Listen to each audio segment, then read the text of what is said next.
Swastiastu, Om Awilana Mastu Nama Sidam, Om Sidirastu Tadastu Swaha, Om Anubadrah Kartawiyanto Wiswata. Semoga pikiran yang baik datang dari segala arah.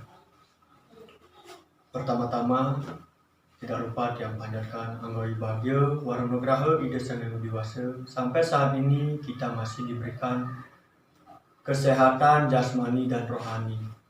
Sebelum Tiang memaparkan materi tentang psikologi sosial, Tiang memperkenalkan diri dulu.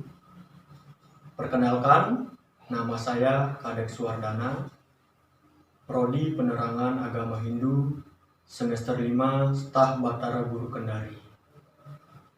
Untuk mempersingkat waktu, langsung saja saya memaparkan materi tentang psikologi sosial. Yang pertama yaitu 1. Definisi dan ruang lingkup psikologi sosial sebagai ilmu dasar dan terapan. Definisi ruang lingkup psikologi terdiri dari 3 bagian. Yang pertama yaitu 1. Studi tentang pengaruh sosial terhadap proses pada individu yang dicontohkan seperti studi tentang persepsi, motivasi, dan proses belajar. Yang kedua, studi tentang proses individu bersama seperti bahasa, sikap, perilaku, dan lain sebagainya. Yang ketiga, studi tentang interaksi dalam kelompok, misalnya kepemimpinan, komunikasi, persaingan, kerjasama, dan lain sebagainya. Sekarang, definisi psikologi sebagai ilmu dasar dan terapan.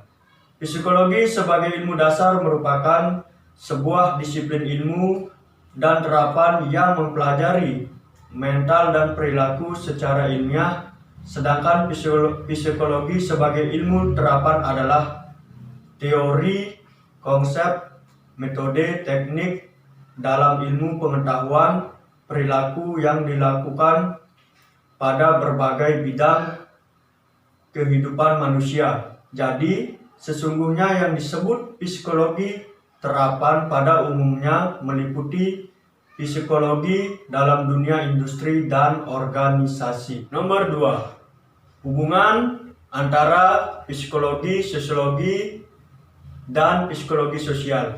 Hubungannya saling bertergantungan. Ilmu sosiologi adalah ilmu yang mempelajari tentang hubungan manusia satu dengan manusia lainnya dan berinteraksi.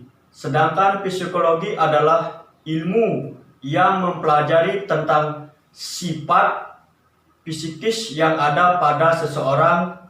Misalnya, kamu dan saya bertemu, lalu kita telah berinteraksi satu sama lain. Dan jika kamu merasa sangat benci dengan saya, maka perlu diinterogasi dengan ilmu psikologi. Intinya, sama-sama menyangkut tentang manusia dan keinteraksiannya. 3. Aspek-aspek psikologi sosial.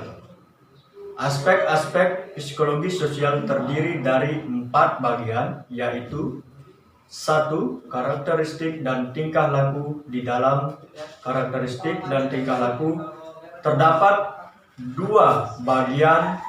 Yang pertama bagian A, tindakan seseorang yang memberikan dampak pada diri. Bagian B, tindakan pada orang tua dan muda apakah sama. Yang kedua, proses kognitif dan proses kognitif. Terdapat 3 bagian. Yang bagian A, apa yang Anda ingat. Bagian B, apa yang ada dalam pikiran Anda. Yang bagian C, bagaimana menilai. Yang ketiga, pengaruh lingkungan juga terdapat 3 bagian.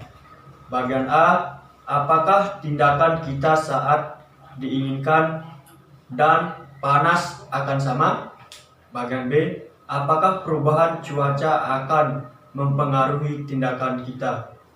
Bagian C, apakah benar ruang yang ada akan mempengaruhi tindakan kita? Bagian keempat, konteks budaya terdapat beberapa bagian. Bagian A, norma budaya akankah mempengaruhi?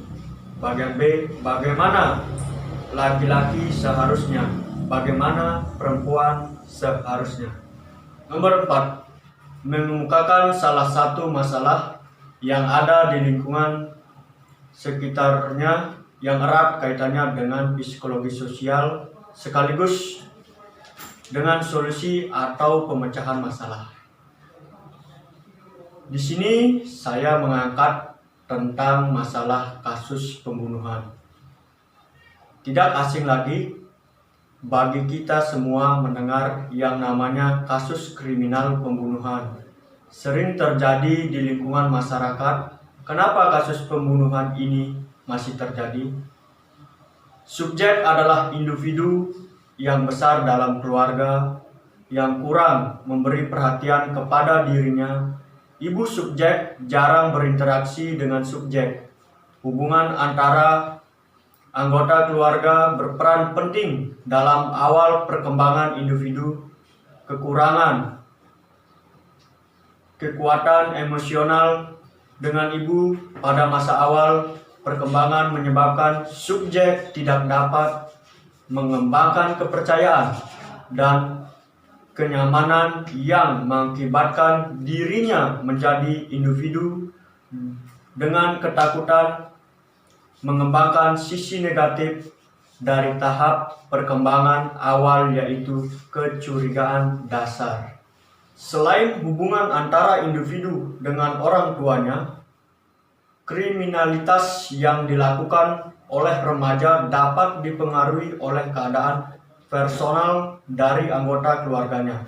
Bagi remaja yang mengembangkan identitas diri dengan cara kurang sehat akan cenderung mengalami kebingungan. Kejahatan pembunuhan itu sendiri terjadi tidak selalu murni karena didorong oleh pelaku.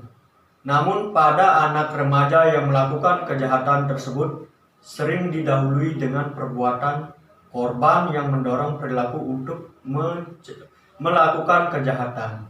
Menurut penelitian yang dilakukan oleh Bowers tahun 2009 mengungkapkan bahwa individu terlibat dalam tindakan pembunuhan memiliki tipikal perilaku dari area trait kepribadian dan tipe B. Trait ini terdiri dari kepribadian narsisme jahat, oversensitif, obsesif, dan impulsif.